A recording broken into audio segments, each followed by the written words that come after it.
So I was doing my first stand-up at the Comedy Store, and every once in a while, someone would come over to me and say, Judd Apatow might be here tonight. And I started thinking, what if that profession, meaning stand-up, is like any other profession? What if we would have the same exact scenarios in other professions? And I started thinking, what if that would be like brain surgery? Like you walk in the morning, you are Dr. Crimson, and a nurse would come up to you and say, "Oh, actually, Dr. Johansson is here from Switzerland, and he would like to do the surgery first, just because he wants to try out a couple of things, and he's a big name."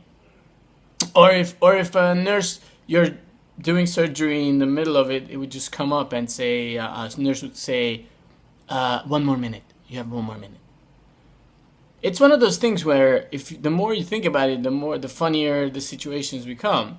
What if, like you're going to a hospital and you're a surgeon, and the director of the hospital would say, "Well, we have very strict rules. You have to have two patient minimum, and you also have to bring in at least 10 patients. Otherwise, we can't accommodate you."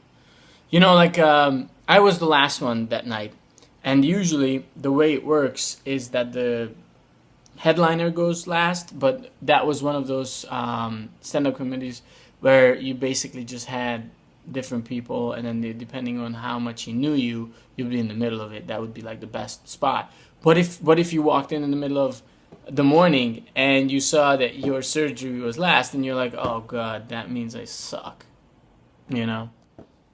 Or what if you go into a hospital and you just say, "My acting teacher said I should try something that really scares me, so I would love to just do brain surgery today."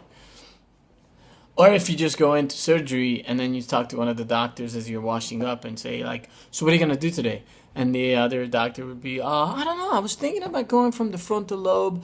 "Oh, that's good. Oh, I wish I thought of that. That's a great bit. Yeah, I should have done that. Oh no, I went from the back. I went from the spinal cord, and I basically killed the patient. Maybe next time I'll try to do the frontal lobe. That's a great idea." Surgeons are like stand-up comedians because they do get drunk and do coke before they go on stage.